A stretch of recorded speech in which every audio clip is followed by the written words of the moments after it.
The city didn't look like a city anymore. It looked like something that had grown. The way mold grows, the way rust spreads, slow and patient and not particularly interested in what it displaced. The original skyline of Cartagena was still down there somewhere beneath the xenoforming, the old colonial stone visible in patches between the Vethseral growths. Those amber-colored extrusion towers that rose 200 meters and pulsed faintly at night, like something breathing.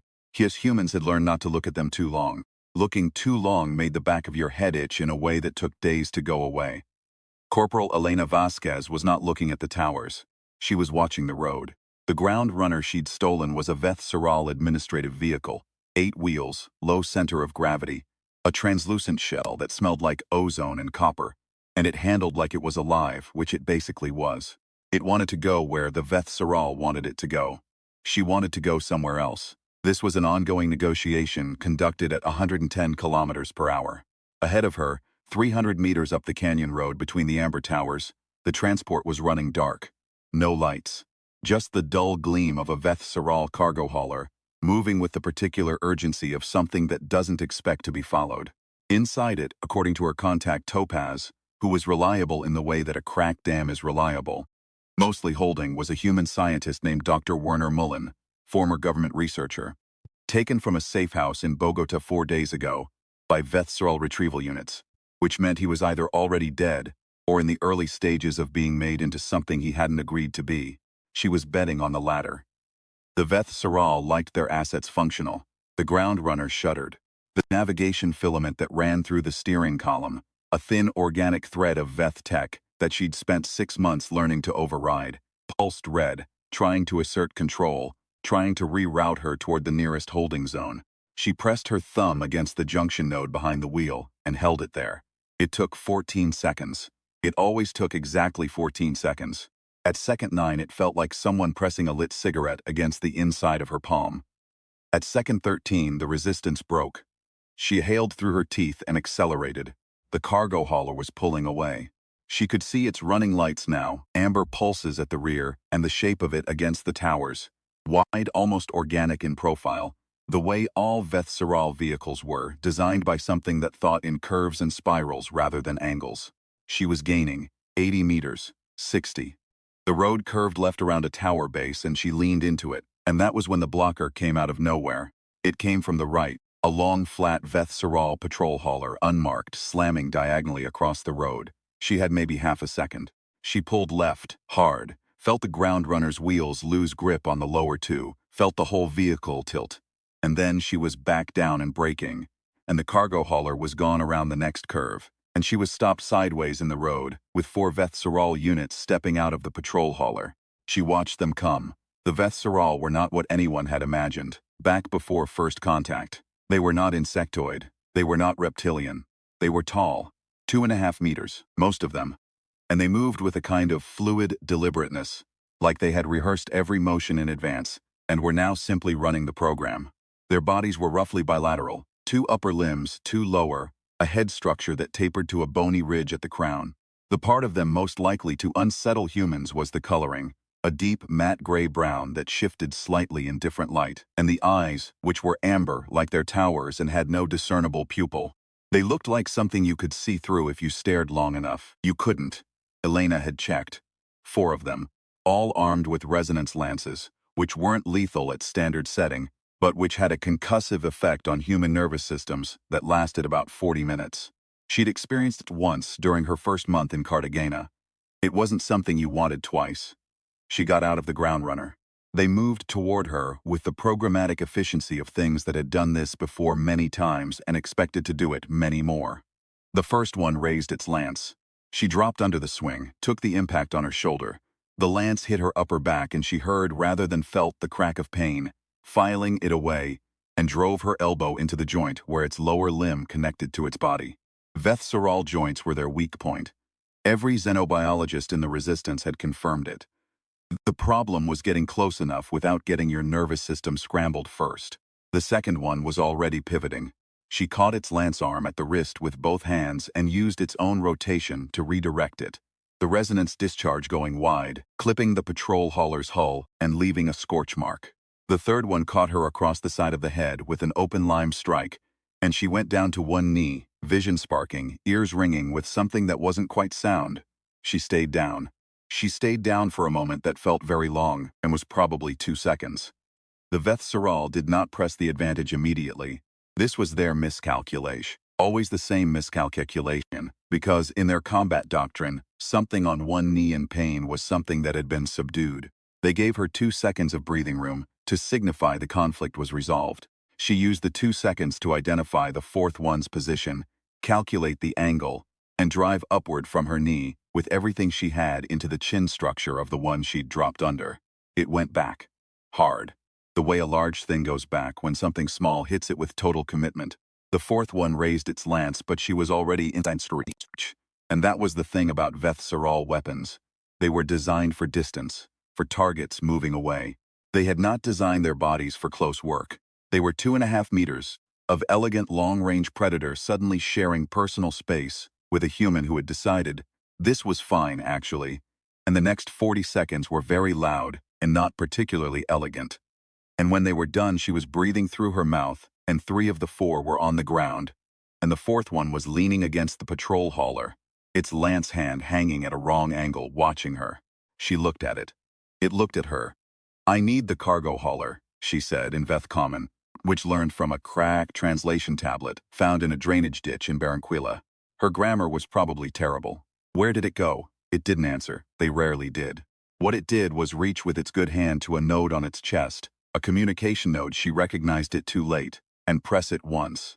"Right," she said, and started running. She found one of the patrol hauler's reserve runners in the rear storage bay. A 2-wheel unit, Veth design but simpler, less argumentative. And she was back on the road before the signal had time to resolve into a response. The towers blurred past her on both sides. The amber glow from above made everything look like it was lit by something on fire. Topaz found her 20 minutes later, which meant he'd been following her the whole time, which was a thing he did that she found either reassuring or aggravating depending on the day. He was a small, precise man who had worked for Interpol before Interpol stopped being a concept that made sense, and he drove a vehicle that changed its registration markings every 4 hours because he'd hacked the local Veth administrative network and planted a spoofing module that would either work indefinitely or get him killed. He seemed comfortable with both possibilities. "The cargo hauler landed at the processing facility near the coast," he said, falling in alongside her. "Sublevel 4. Mullen still alive?" "Intake confirmed a live human subject 40 minutes ago." She thought about this. "Sublevel 4 is conditioning." Yes, she didn't say anything for a moment. The road curved and the ocean appeared ahead of them, hammered copper in the tower light, and the facility rose against it. A Veth Saral structure that had been growing for 3 years, organic and recursive.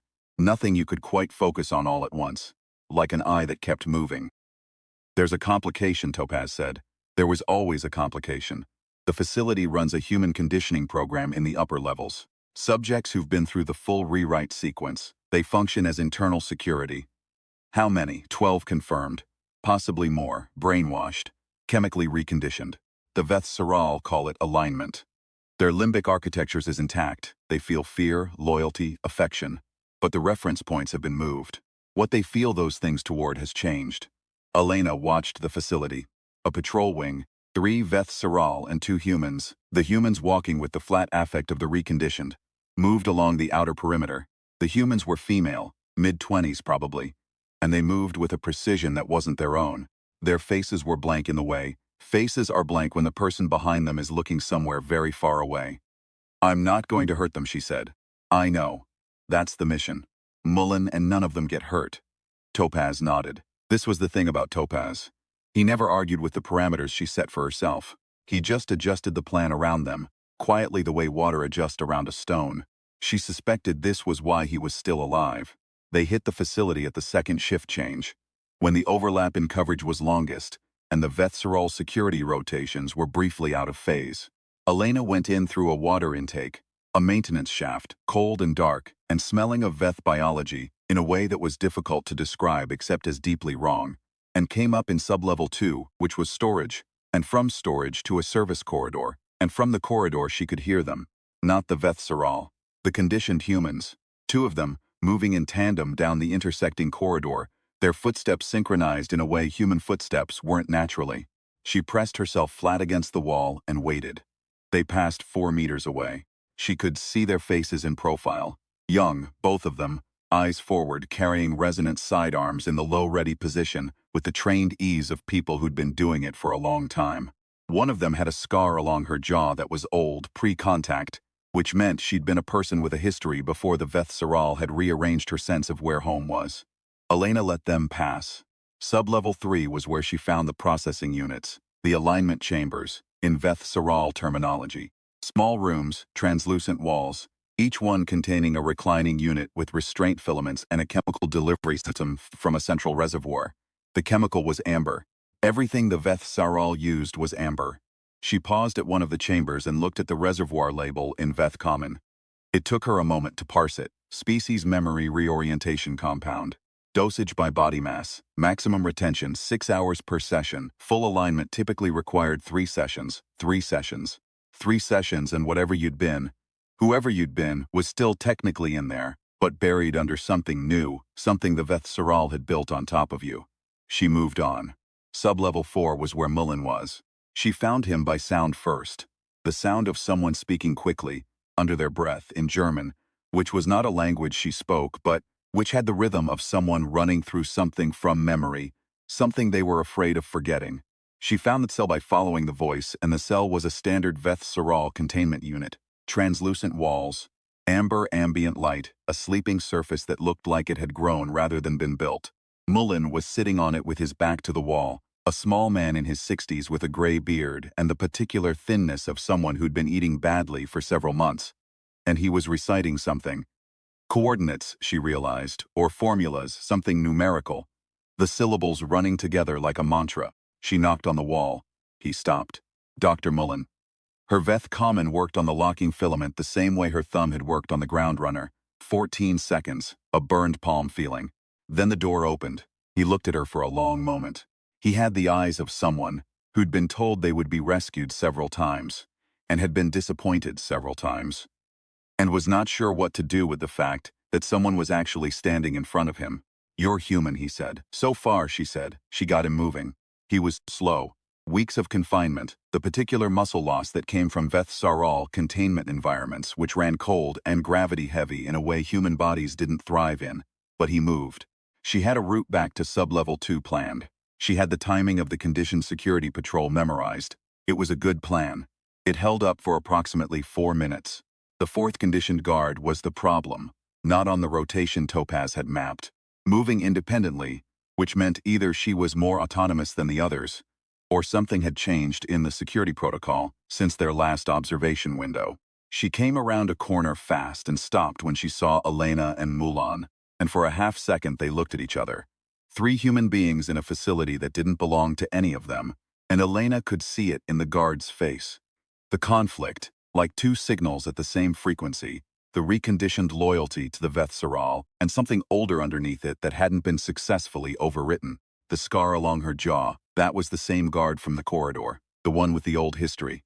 Elena held up one hand. Open palm, not a threat, just a hand. She said in Spanish, not Veth Common, not tactical, just Spanish. The language you might use talking to someone you'd known for years. You know what they did to you. The guard's jaw moved. Nothing came out. You can feel it, Elena said. The place where it doesn't fit right. You've been feeling it since they did it. The resonant sidearm stayed raised. Elena didn't move. Mullen, behind her, was very still in the way that frightened people go still, when they understand the situation is beyond their control, and the best thing they can do is take up less space. I'm not asking you to stop being who they made you, Elena said. I'm asking you if you remember who you were before. Something happened in the guard's face. Not a full revolution, not a great dramatic return, just a seam briefly visible between one thing and another. The sidearm lowered 2 centimeters. Elena kept walking forward. Steady pace, open hands. The sidearm lowered another 2 centimeters. She walked past the guard, Mullen behind her, and she heard the guard's breathing change. Something catching, something releasing, and she didn't look back. Looking back would have made it a test. It wasn't a test. It was just a person being given a small amount of space to be a person. They made the water intake shaft without an alarm. They were in the ocean for 11 minutes before Topaz's extraction runner found them, which was 11 minutes longer than Elena had wanted. To spend in Veth Saral coastal water, which ran warm and slightly phosphorescent from whatever the facility was exhaling into it. Mullen could swim, barely. She pulled him most of the way. Topaz hauled them both into the runner and handed her a dry thermal wrap and a flask of something she didn't ask about and drank anyway. The facility fell behind them, amber towers receding against the dark coast. "They'll know within the hour," Topaz said. "I know. The holding tank near the secondary dock. I may have omitted to mention it had an aquatic unit in it, a Veth-Seral-controlled organism. I noticed it on the schematics after we committed to the water route." She looked at him. And you apparently dealt with it." She looked at her right forearm. There were 4 parallel laceration marks from the thing's secondary manipulator appendages. Not deep, already clotting. That she had not fully processed yet, because she'd been focused on keeping Mullen's head above water. She remembered the feeling of the thing wrapping around her ankle in the dark water, and the decision she'd made was to stop swimming away from it and start swimming toward it, which had surprised it, and the way she'd used the broken signal antenna from her kit to convince it that coming toward her had been a mistake. She suspected it had never been out-arged by its prey before. "I dealt with it," she agreed. Mullen was wrapped in the thermal sheet at the rear of the runner, still shaking, but he'd stopped reciting the numbers. He was watching her. He had the look of someone revising a mental model. "You came alone," he said. "Topaz was waiting in the boat, but into the facility. You came alone. It was easier to move as one." He thought about this. "The Veth-Seral sent a retrieval team of 12 to take me from Bogota. I heard. And you came alone." "I didn't need 12 people," she said. "I needed to know the layout, the rotation, and the door frequency. The rest was attention to detail." Mullen was quiet for a moment. The runner moved through dark water, the city's amber glow a fading smear behind them. "They're going to come after us," he said. "Sebastian, the Veth-Seral intelligence commander for this sector, he doesn't leave loose ends. He will have the entire facility on mobilized alert within the hour." "Tell me about the compound," Elena said. "The alignment compound. 3 sessions to full effect." "That's the standard protocol, yes. The compound targets what they call species reference architecture. The deep cognitive structures that anchor identity to group membership, shared history, cultural framework. They replace the reference points. The human brain resists for the first session, sometimes the second. By the third, the new structure has enough reinforcement to hold. What does resistance look like? Physiologically, elevated cortisol, neurological inflammation, extreme temperature sensitivity, pain, essentially. The subject experiences significant pain during each session as the original architecture fights the rewrite. How much pain? Mullen looked at her with what she was beginning to recognize as his particular expression for questions that weren't purely clinical. More than the Veth-Seral expect humans to tolerate. Their own species has a lower threshold for neurological distress. They designed the compound for a nervous system that cooperates more readily. They never accounted for stubbornness. They did not account for stubbornness, he agreed, with something that might have been the beginning of a smile. "When I was in containment, they ran the preliminary compound assessment, a sub-threshold dose, just to calibrate the protocol. The results confused them. They ran it 3 times. They kept getting the same anomalous result, which was that I was still entirely myself." He paused. "They don't have a word for it in Veth Common. The concept of a subject who experiences the maximum expected pain response and simply doesn't yield. Their protocols assume that sufficient discomfort produces compliance. They've never encountered a subject where the discomfort and the refusal to comply scaled together instead of inversely." Topaz, at the controls, said nothing. He was watching the water ahead, but his jaw had a particular set that meant he was listening carefully. "They were going to run the full sequence on you," Elena said. "Within 48 hours, yes. And you thought you could hold." Mullen was quiet. "I didn't know," he said honestly. "I was running the formulas because I was afraid that if I stopped thinking about them I would lose them. Not to the compound. They hadn't administered it yet. Just to fear. I was afraid that fear alone would be enough." He looked at his hands. "But I have spent 30 years in rooms where the expected outcome was that I would not succeed. Research committees, funding boards, peer review panels. I have been told I was wrong so many times that I have developed a somewhat adversarial relationship with certainty." "That's the stubbornness," Elena said. "I prefer persistence. So do I." They made the coast rendezvous without pursuit, which meant either the facility's alert had taken longer than Mullen predicted, or Topaz's spoofing module was doing more work than expected. At the rendezvous point, A disused concrete dock on the edge of what had been a small fishing village before the towers came. There was a vehicle, food, dry clothing, and a communication relay that connected to the wider resistance network. There was also a body. The resistance contact who was supposed to be holding the relay was dead. Not from Vethseral weaponry, from a small explosive device planted in the communication unit. Topaz crouched beside it and studied the detonator configuration. Recent, he said, within the last 2 hours. They expected this was where we'd come. They expected it. They knew our route. He turned the detonator casing over. On the inner surface, barely visible, was a marking. A small symbol etched into the metal. Elena crouched beside him and looked at it. It wasn't Vethseral script. It was human. Specifically, it was a number. Coordinates. Partial. The kind you'd leave as a breadcrumb if you wanted to be found by someone who knew what they were looking for. The conditioned guard, Elena said. Topaz looked at her.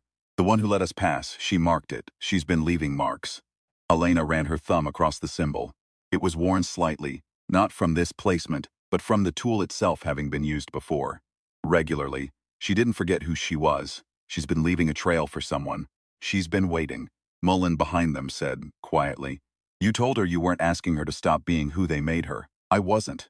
And she did it anyway. Elena stood up. The coordinates were partial, enough to give a direction, not a precise location. A harbor, a day's travel north. She could work with that. We have about 6 hours before Sebastian has every patrol wing between here and the coast, looking for a stolen ground runner, a wanted xenobiologist, and the woman who broke his facility, Topaz said. What would you like to do with those 6 hours?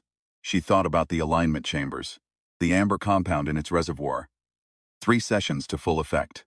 She thought about the conditioned guards, 12 confirmed, possibly more, and the old scars on young faces, and the seam she'd seen in one of them when given 30 seconds of silence and a question asked in the right language. She thought about what Mulan had said. They designed the compound for a nervous system that cooperates more readily. The Vethseral had spent 3 years conditioning humans in that facility. They'd built their security model around humans who had yielded. They had no protocol for humans who hadn't. I want to go back, she said. Topaz did not say that this was insane, which was one of the things she valued about him. He said, the facility will be on full alert, yes. There are at least 8 Vethseral security units on site, in addition to the conditioned human security detail. Yes, and your plan is? My plan is that there are 12 people in that facility who have been waiting for someone to ask them in the right language. She paused. Mullen stays here, you secure the relay coordinates. I go back and I find as many of them as I can before the 6 hours is up. Mullen said, I'm coming. She looked at him. I know the compound, he said. I know the reversal protocol. Partial reversal, it's not complete, but it's enough to punch a hole in the alignment. I've been developing it in my head for 4 months, because I had nothing else to do in containment. He said this without drama, in the same tone you'd use to explain that you'd passed the time doing crossword puzzles. I need 30 minutes in the compound lab and chemical access. After that I can produce enough of the countermeasure for 6 subjects. Out of 12. 6 is better than none. She thought about this. The amber towers pulsing against the dark sky. 40. Years of colonization and 3 years of conditioning and 12 human beings in a facility that had been built to be inescapable. The Vethseral had spent tremendous effort building something permanent. They had run their calculations. They had assigned probabilities. They had concluded that the variables were controlled. They had not, in their calculations, included stubbornness. Give me 35 minutes, she told Topaz, and try not to blow up the dock. She went back in through the ocean. Of course, she went back in through the ocean.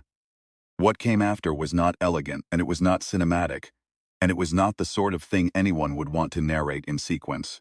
It was 40 minutes of running and fighting and wrong turns, and one very bad moment in the corridor outside the compound lab, when 3 Vethseral security units converged, and she was already operating on a bruised shoulder and 4 lacerations and the particular exhaust clarity that comes when you've been awake for 22 hours and are simply too committed to quit. She did not quit. This was, in retrospect, perhaps the most characteristically human thing she did in the entire operation. She reached the moment that should have been the end, and found that she did not feel like ending, and so she didn't. Mullen worked in the compound lab with the focused silence of someone doing the thing they were specifically built to do. His hands were steady. He did not need her to explain what to do or in what order. He just worked and, After 31 minutes, he beat his own estimate. He had 6 doses of countermeasure in small inhalant delivery units, and he handed them to her with the expression of someone who had just solved a problem he'd been working on for 4 months and was allowing himself exactly 3 seconds of satisfaction before moving on. She found the guard with the scar first.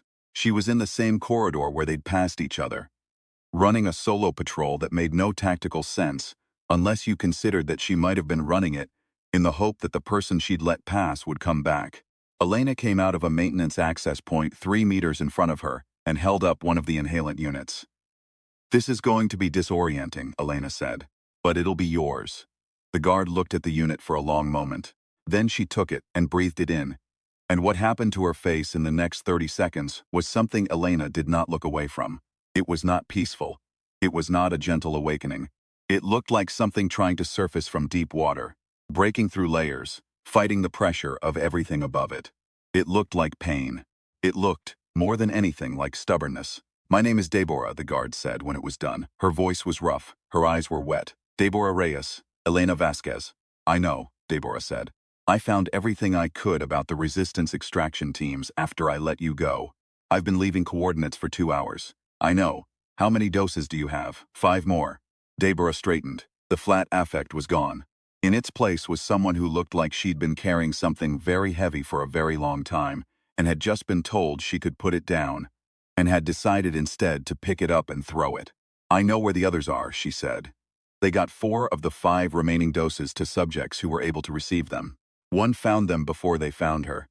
A young woman named Sophia, who had apparently been fighting the alignment actively enough that the partial countermeasure hit her system and completed what she'd already mostly done herself.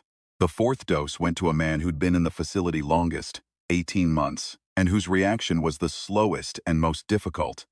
And Elena held his arm while it ran its course, and talked to him about nothing in particular.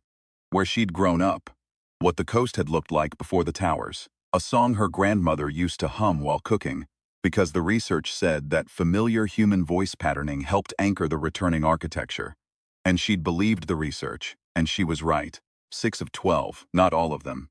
She had 5 people who couldn't be reached in time, and 2 whose alignments had been reinforced to a depth that the partial countermeasure couldn't crack. And she accepted this the way you accept arithmetic. The numbers didn't change because you wanted them to. She got her 6 out through the water intake and into the coastal darkness, Mullen already there with Topaz, the dock intact, the relay coordinates in hand. 8 people in a borrowed runner moving north through water that glowed amber where the facility's output met the current. Deborah sat beside her in the bow, looking at the receding facility. The amber towers pulsed. The night was warm. "Sebastian will assume the countermeasure subjects are lost assets," Deborah said. "He'll adjust his conditioning protocol, make it harder to reverse. Probably. He'll want to know how Mullen produced a countermeasure in 31 minutes. He can guess. He won't understand it." She paused.